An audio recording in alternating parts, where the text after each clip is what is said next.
Hello, hello, hello, and welcome to Fat Dad Streams, a section, show, something on the CIP network, which you can check out more of our stuff at www.thecipnetwork.com. My name is Nathan, and I am your host. Thank you for joining us today.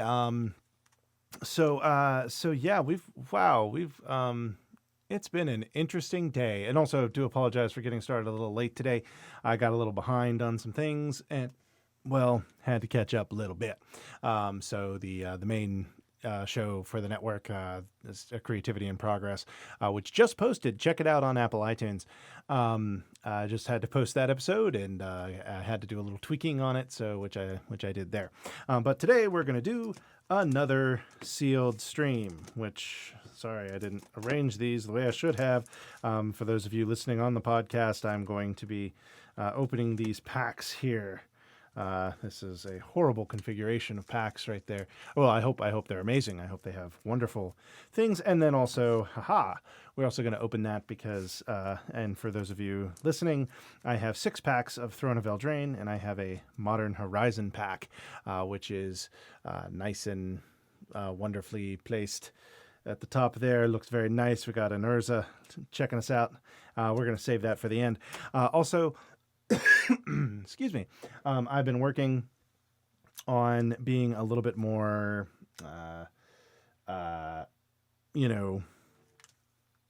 with it in terms of reading out and being a little bit more organized in terms of building the sealed deck, and also making it a little bit more of a wonderful experience for the listeners in our group. So I do apologize for those watching. I might be explaining things in a little bit more detail than you necessarily need, just because I'm talking about to the podcasters of our world. So anyway, not podcasters, podcast listeners. I'm doing so well so far. So typically what we do on this show is I open a couple of packs, usually try to make a sealed deck. I was trying to do something a little different than what you would typically, like the first pack one, pick one and all that. But I also am going to be talking about some fun announcements that were made yesterday through Wizards of the Coast. But let's go ahead and dive into opening these packs, and I'll see maybe if I can figure out how to talk about that and do these packs. So, okay, so we've got that here. So we have the Witching Well. Let's go ahead. I'm going to do this, and I'm going to arrange them by color, so that way those of you watching can see the curve or of what kind of color situation we have. Embereth Paladin. Prized Griffin. Insatiable Appetite. Giant Skewer. Yeah. Oof. Sorry, trying to do Wooburg order for those of you who are aware of what that is. For those of you who don't know, Wooburg is white, blue, black, red, green. Blue is blue because black already took black, and that's the story they're sticking with. And so we call it Wooburg. Most of you watching, any of you watching, probably already know that. Beloved Princess. All right. Ventress Paladin. Hengewalker. I'm going to put that there. Reeves. Wow. Reeve Soul. Had some unintentional vocal fry there. Roving Keep, which is an artifact creature. A multicolored elite headhunter. Ooh. Animating Fairy with a wonderful showcase. Got the Animating Fairy wonderful showcase frame, which I am all about. So that's going to go there. Okay, we've got one more uncommon. Slaying Fire. And multicolor we'll put over here. And then now we've got our rare. Boom. Ooh, Outlaw's Merriment, which is a mythic. Man, I am pulling great mythic situation here. Let's go ahead and that's that. Sorry, I'm having a little bit of our there we go. Oh, that's not great. I'm realizing I tried doing our lighting, but yeah. Our lighting is kind of a pain right now. Apologies to the listeners. Oh, I hope there's no tech issues. Okay. Crap, that doesn't work at all. I'm going to try something. Hold on.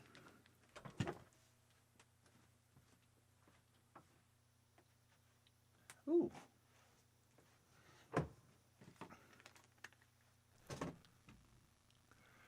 I actually think that makes it a little better. So what I did was I turned off the main light up there. So I hope you all can see this. You can see these cards here. You're also probably seeing my headphone thing waving in the wind. But anyways, Outlaws Merriment, which that's a gold card. So let's see. And then we've got a food token and a forest. Okay, so pack one. So Pioneer. Pioneer is a thing, apparently. We've kind of suspected it for a while that they were going to essentially make a modern light. And they have done so with Pioneer. So I'd be interested to know what you all think about it. I'm withholding judgment. I'm curious. I'm not quite sure where it's going to go, but we shall see. Wishful Merfolk. 7 Dwarves. Outflank. Opt. I love me some Opt. Fell the Pheasant. A little bit of alliteration there. Fell the Pheasant. Fell the Foo. Memory Theft. Steelgaze Griffin. Signpost Scarecrow. Scarecrow Tribal coming our way, babies. Red Cap Raiders. Merfolk Secret Keeper. Mystical Dispute. Fairy Vandal.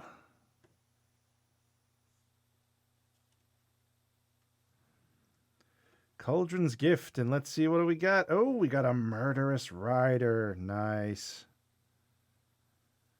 That's a good card. I like that card. And another Forest. Okay. Okay, so blue and black seem to be dominating right now. Let's see what we get coming up. Fortifying Provisions. Tome Raider, sorry. Crystal Slipper. Yes, I'm putting the colored artifacts with the color because that's what counts when it comes to mana. So Fell the Pheasant again, Tempting Witch, Reeve Soul. I have to move my cards here. Okay, let's kind of not sure how we're going to do this. I'm still trying to figure this out, people, so bear with me. We got ourselves some Flang. Flutterfox. Flutterfox did me some beat the living crapola out of me. Witch's Cottage.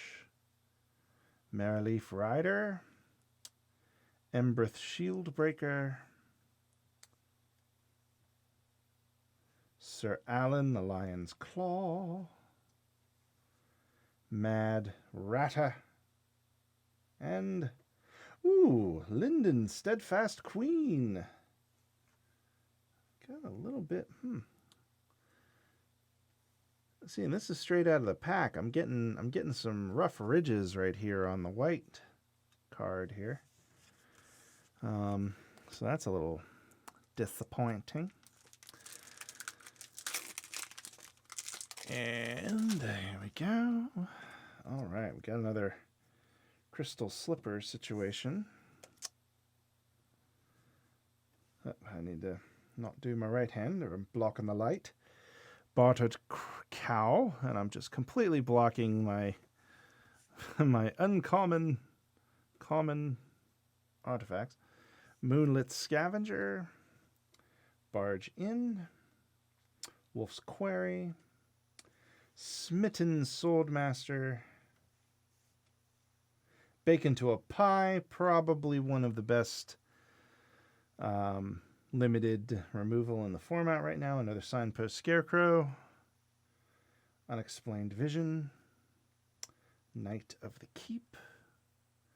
Spectre Shriek. Beanstalk Giant. Ooh, Witch's Oven. Interesting. And, ooh, Giant Killer.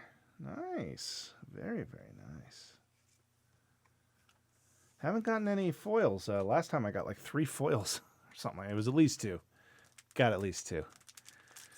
Kind of admit today's show is probably going to be a little short today, despite all the news, which makes me a little sad. But Lonesome Unicorn, Didn't Say Please, Rimrock Knight, Rosethorn Halberd, Foreboding Fruit, Silver Flame Ritual, Searing Barrage, Eye Collector, Charmed Sleep, Lochthwain Gargoyle, just like saying that, Lochthwain, Steel Claw Lance, okay, Cauldron's Gift,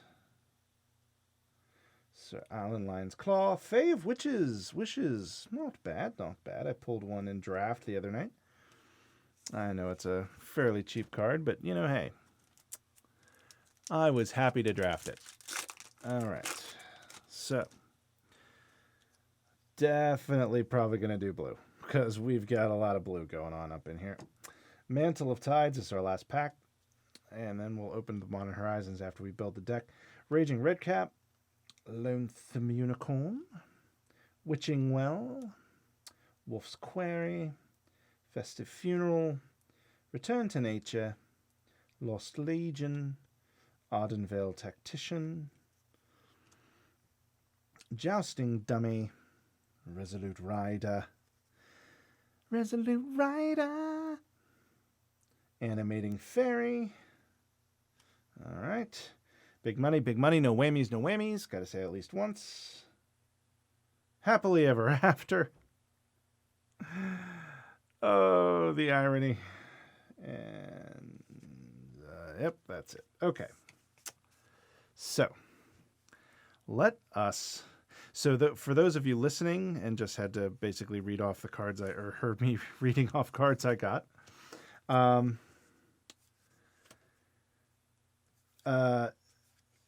if you could see what the streamers can see, I have a whole crap ton of white, a lot of blue, a lot of black. Oh, Return to Nature. Wow, I put the Return to Nature. I poorly sorted Return to Nature.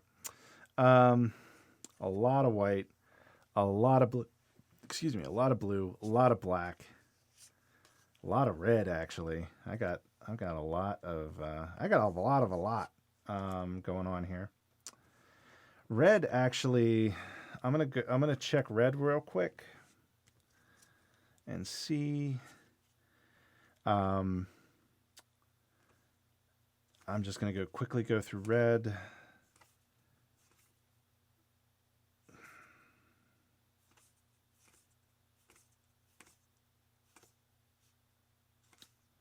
Yeah, really, red is being omitted because there's some okay cards, but really nothing worth splashing for. Steel Claw Lance, not really worth splashing for in my opinion at this point. Outlaw's Merriment so Outlaw's Merriment is the mythic I received. It is Outlaw's Merriment is a 1 red white.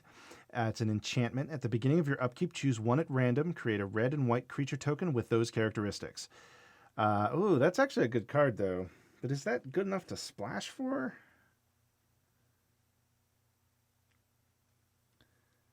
Because you can create a 3/1 human warrior with trample and haste, a 2/1, and you get to keep them. It's not until end of turn. So that's actually a really good card for limited. So I think I might actually might take that back. But I'm only going to splash. I'm not even really, like, I might. If I end up doing black, I'll splash for Steel Claw Lance and Outlaw's Merriment. There really isn't any reason for me. I guess Fling, maybe? but yeah, there really isn't any big reason for me to splash. So yeah, I might keep those on the thing if the rest of the deck actually.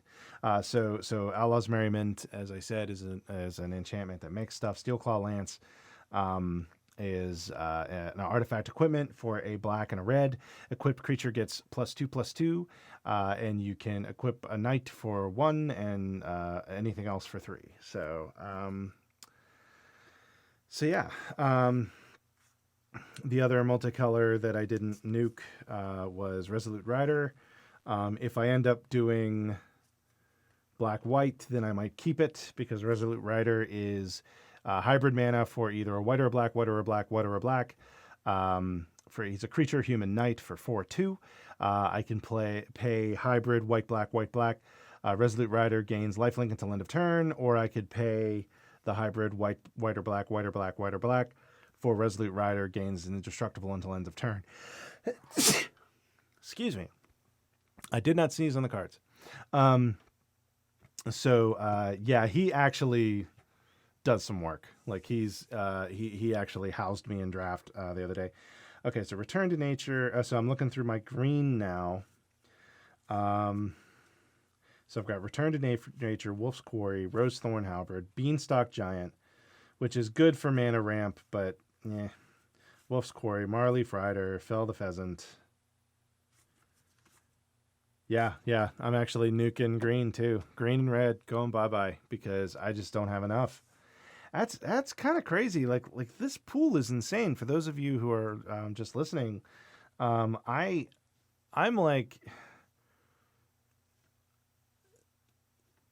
all 3 white, blue, and black have had at least blue and white had at least double what I had in red and green, and black is at least half over again. So with black, I'm gonna first thing I'm gonna do is I'm gonna look at, okay, so we've got a black card, which is Cottage. Cottage is a swamp land. So it's a swamp, so you can fetch it, get it. Not that really, that adds a little bit of value, but I don't know if it adds a ton of value here. Witch's Cottage enters the battlefield tapped unless you control three or more other swamps. When Witch's Cottage enters the battlefield untapped, you may put target creature card from your graveyard on top of your library. Useful if you have some good graveyard. You put some stuff in the bin. That would work. So I'm going to start with blue because I think blue has some really good cards. So Animating Fairy is a 2 and a blue. It's a creature fairy. It's 2/2 and flying, but it also has an adventure, Bring to Life, 2 and a blue. And to remind you, an adventure is essentially a sorcery or instant that is stapled to a creature that you can cast from your hand. Bring to Life is 2 and a blue. It's a sorcery adventure. Target non-creature artifact you control becomes a 0/0 artifact creature. Put 4 +1/+1 target counters on it. Put 4 +1/+1 counters on it. So that's good that's not bad. Okay, Witching Well, which is an artifact. It's 1 blue. When Witching Well enters the battlefield, scry 2, and then I can pay 3 and a blue, sacrifice Witching Well, draw 2 cards. Now, with the card I just looked at, and I think I have another Witching Well. I do. So with these 3 cards, Animating Fairy, Witching, and 2 Witching Wells, that might actually be a strategy. Especially with some, well, no, that's it's asking for non-creature, so I don't know how much non-creature artifacts we have here. Oh, we have a Giant Skewer, which don't necessarily want to put that in my deck just for this reason, but hey, if the shoe fits, you know what I'm saying. Oh, geez, yeah, look, right on top. Mantle of Tides, 1 blue, it's an artifact equipment. Equipped creature gets +1/+2. Whenever you draw your second card each turn, attach Mantle of Tides to target creature you control, or equip 3. So there's that. Fae of Wishes, which is a 1 and a blue for a flying 1/4 fairy wizard creature. It's a 1 it has an ability, 1 in a blue, discard 2 cards, return Fae of Wishes to its owner's hand. So you can get it back to your hand. Interesting. I want to read the Gatherer on that because I wonder. But anyways, it also has an adventure attached to it called Granted, which is 3 and a blue, sorcery adventure. You may choose a non-creature card you own from outside the game, reveal it, and put it into your hand. That's interesting. Let me pull out the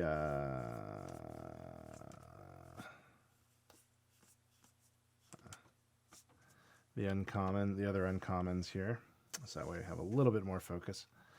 Animating fairy showcase, the showcase thing. So basically, I have a regular animating fairy and a thing. Removal, which I have Mystical Dispute, 2 and a blue. It's an instant. The spell costs 2 less to cast if it targets a blue spell. Counter target spell unless its controller pays 3, which is a really good counter. And Fairy Vandal, which is 1 and a blue for a 1/2 creature fairy rogue. It has flash, flying. Whenever you draw your second card each turn, put a +1/+1 counter on Fairy Vandal. So yeah, that's yeah. With this, I'm looking like I'm getting a nice little blue strategy here. Let's so yeah, let's see what our uncommon blue has going on. Charmed Sleep, enchant creature. It's a 1 blue enchantment. Enchant creature. When Charmed Sleep enters the battlefield, tap enchanted creature. Enchanted creature doesn't untap during its controller's untap step. Didn't Say Please, which is 1 and 2 blue. For an instant, counter target spell, its controller puts the top 3 cards of their library into their graveyard. That's actually really good removal right there. That's a really good counter. Unexplained Vision, which is 4 and a blue. Draw 3 cards. If at least 3 blue mana was spent to cast a spell, scry 3. Moonlit Scavengers, which is 5 and a blue. When Moonlit Scavengers, it's for a 4/5 creature Merfolk Rogue. When Moonlit Scavengers enters the battlefield, if you control an artifact or enchantment, return target creature and opponent controls to its owner's hand. That's good.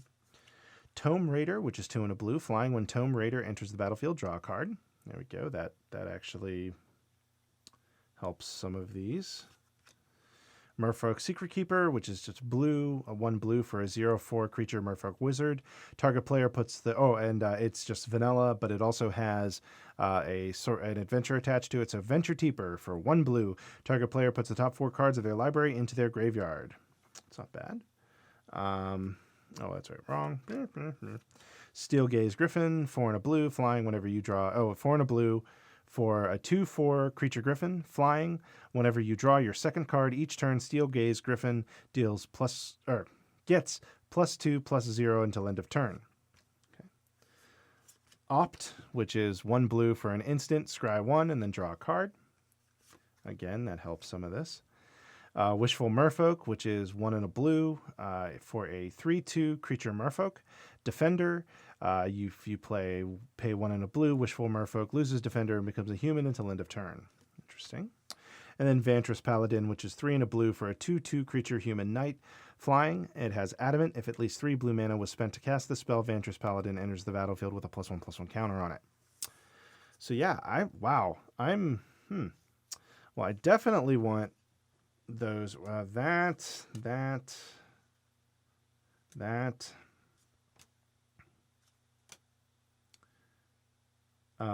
Sorry. that.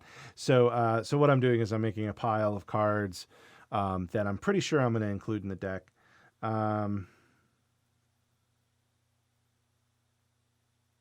Maybe Moonlit Scavengers. And that's kind of expensive. Didn't Say Please. Definitely I'm going to add. Charmed Sleep, I'm probably going to add. And I'm going to put these in the maybe pile. And let's see where we're at in terms of card count. I don't think I'm going to be... Well, maybe.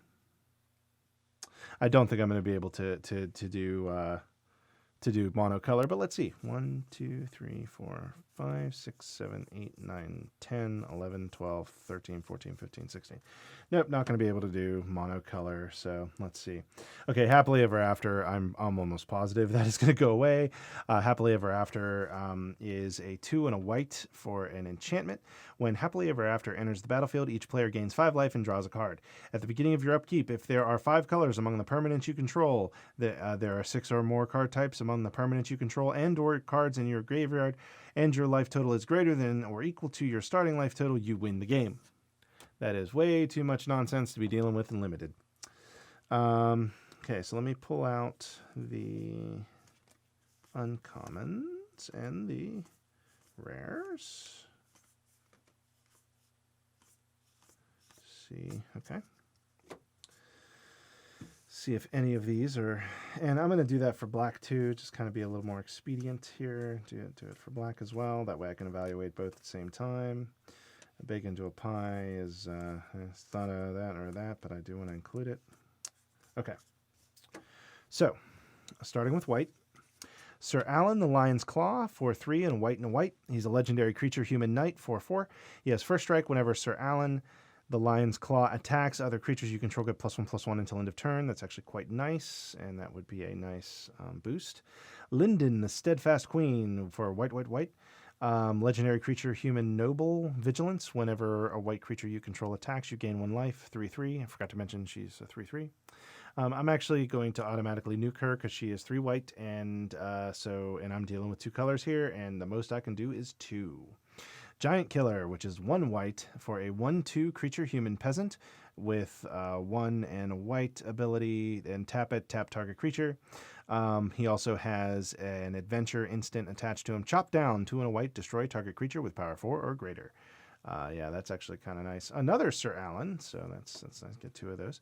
Righteous, target blocking creature gets +7/+7 until end of turn. An interesting combat trick. Okay, let's do the blacks here right quick.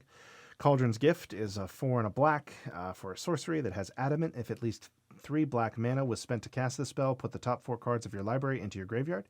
You may choose a creature card in your graveyard. If you do, return it to the battlefield with an additional +1/+1 counter on it. That's actually not bad. Also, if I do black, I'm definitely going to include Bake into a Pie. 2 black. It's for an instant, destroy target creature. Excuse me, let me try that again. Destroy target creature, create a food token. And a food token is an artifact with pay 2 and tap it, sacrifice this artifact, you gain 3 life. Murderous Rider, 1 black for a 2/3 creature zombie knight with lifelink. When Murderous Rider dies, when Murderous Rider rides. When he rides, let's ride. When Murderous Rider dies, put it on the bottom of its owner's library. And then it also has an instant adventure attached to it. Swift End, 1 black. Destroy target creature or planeswalker, you lose 2 life. Ooh, yeah, that's nice. Spectre's Shriek, it's 1 black for a sorcery. Target opponent reveals their hand. You may choose a non-land card from it. If you do, that player exiles that card. If a non-black card was exiled this way, exile a card from your hand. So, interesting. And Cauldron's Gift again.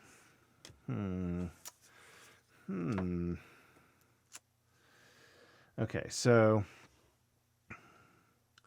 white. Man, I could go 2 ways with this.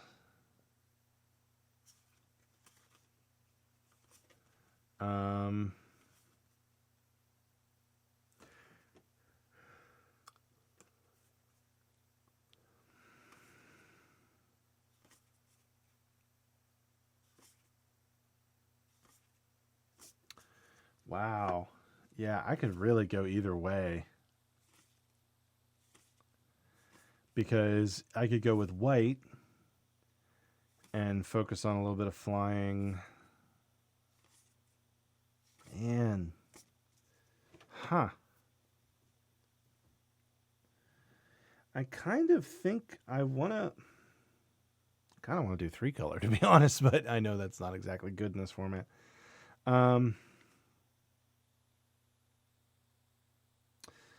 I kind of want to do black because,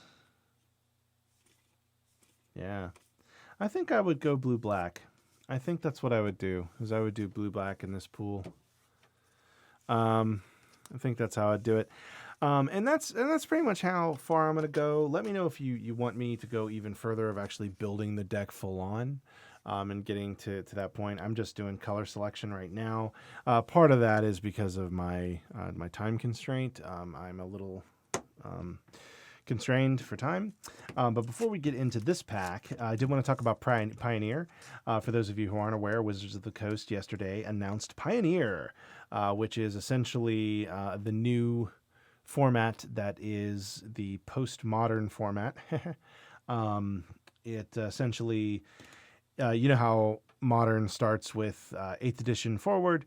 Pioneer starts with Return to Ravnica. The Return to Ravnica block, it only looks at the standard sets from Return to Ravnica on. The only ban list at this point so far, as of today, is the 5 fetch lands that were printed in Zendikar, I think it was. Was it Zendikar? Yeah, I think. Yeah, the five fetches that were printed within those blocks. I believe they're the allied fetches. I have a feeling that once the enemy fetches are printed into standard, if they ever are printed into standard again, they will automatically be banned. Because it sounds like they're trying to avoid the messiness of modern and fetches that they were trying to deal with. So they're trying to deal with that right out the gate. So which is kind of nice to see. So that's kind of what's happening there. Also, the ban list came out. They did ban, as everybody expected. They banned Field of the Dead, which I'm kind of okay with. I wasn't playing standard all that much, but I was kind of paying attention, and Field of the Dead did seem to be dominating everything. They didn't ban Oko, which I am totally fine with, and I did not expect them to do whatsoever. There's no way they're going to ban the face of their brand new set. It is entirely possible that they might just let him run rampant for a little bit, and then once the next set comes out, they might just quietly go back and say, oh yeah, by the way, Oko. What they might do instead is maybe, what it might be, and this is something and I realize I'm giving Wizards of the Coast the benefit of the doubt, and that is I have a feeling there's probably some better Planeswalker removal in the next set that will be able to handle Oko and his nonsense. So that's kind of what I'm thinking that they're banking on, is they're saying, yeah, Oko might dominate the field for one set, but it'll be better. We're fixing it. We're fixing it now. So with that being said, hey, it's something to look into. I am also happy that they didn't ban Oko, because if those of you who watched the stream at all saw that I pulled a full art Oko in a pack recently. And that was kind of nice. So, and that's going to go up in price for a little bit. So I'm kind of happy about that. All right, let's get into Modern Horizons. Let's get into this pack. We're going to open this pack. We're going to look at what we've got, and then we're going to go about our day. Okay.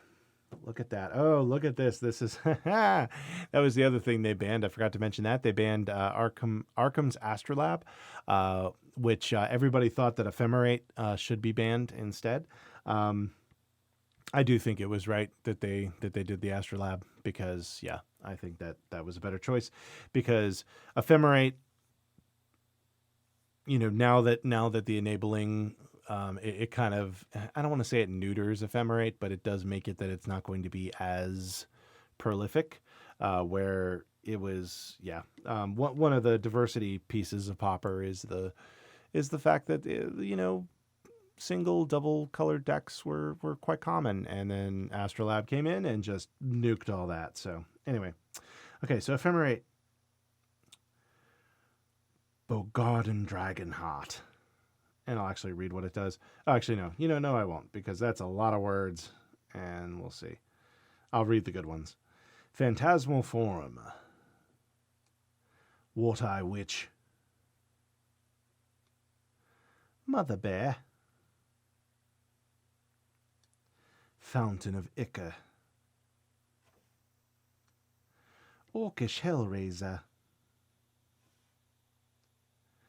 Venomous Changeling. Stream of Thought. I love that Semba art of Stream of Thought. Oh man, if you're listening on the podcast, go look it up. Stream of Thought, Seb McKinnon. Just, so awesome. Excavating Anarid. All right, now we're into the things. So, Urza's Rage, I got that as a rare in the whatever set it was that it came out in. I can't remember what set it was. And I remember loving that card because I really liked Burn back then. I had a counter Burn deck. That was really crappy. Urza's Rage was one of the cards in that deck to just kind of give you an idea of how crappy it was. And I don't think I honestly don't think I had that in one of my decks for like 10 years. Now, granted, I didn't play a lot, but I don't think I ever cast it with its kicker. Urza's Rage is 2 and a red for an instant. It has kicker 8 and a red. So essentially you can pay 11 and, but this spell can't be countered regardless of whether or not you paid the kicker or not. Urza's Rage deals 3 damage to any target. If this spell was kicked, instead it deals 10 damage to that permanent or player, and the damage can't be prevented. Yeah, I don't think I ever cast it for its kicker. So there's that. Talisman of Curiosity. It's it's an artifact for 2, and you can tap it to get generic mana or tap it to get a red or blue, and then Talisman of Curiosity deals 1 damage to you. All right. Dismantling Blow, 2 and a white. It's an instant with a kicker of 2 and a blue. Destroy target artifact or enchantment. If this spell was kicked, draw 2 cards. All right, big money, no whammies, no whammies. Come on. Whew. Endling. I don't know if that was money, but 2 black for a creature zombie shapeshifter. 1 black, Endling gains menace until end of turn. You're going to pay another black, it gains death touch. Pay another black, it gains undying. When this creature dies, if it had no +1/+1 counters on it, return it to the battlefield under the counter's control with +1/+1 counter on it. Endling, and then you can pay just 1 generic and get a +1/-1 or a -1/+1. And yes, no foil. Alas, I have lost the day. Oh well, that was a little anticlimactic, especially with the Mox Tantalite art right there, which is Mox Tantalite is not a great card. So, insult to injury is what I call that one. All right, well, I hope you all enjoyed this today. Apologies, let me need to get myself situated.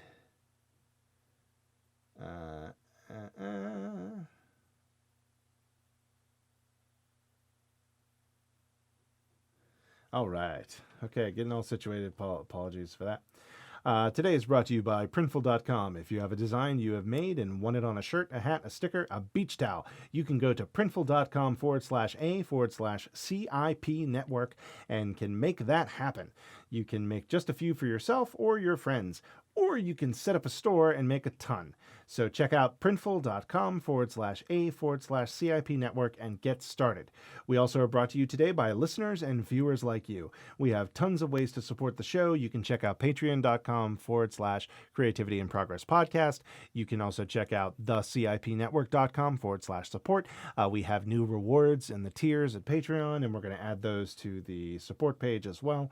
So yeah, go ahead, go support us. We would love you for that. You can find me at nathanbeattyvo.com. You can also check out the network, as I've mentioned a couple of times, www.thecipnetwork.com. You can call us at 434-481-1787 and leave us a voice message, and I will play that on the show. You can email me at nate@thecipnetwork.com. You can check us out on YouTube, and also you're here on Twitch, so you can check us out on Twitch as well. Our intro and outro music is Your Call by Kevin MacLeod, the god of Creative Commons music. You can find more of his stuff at incompetech.com. As always, thank you so much for watching, and y'all have a wonderful day. Oh, that was the wrong. That was wrong. I'm just exploding. People, stop messaging me.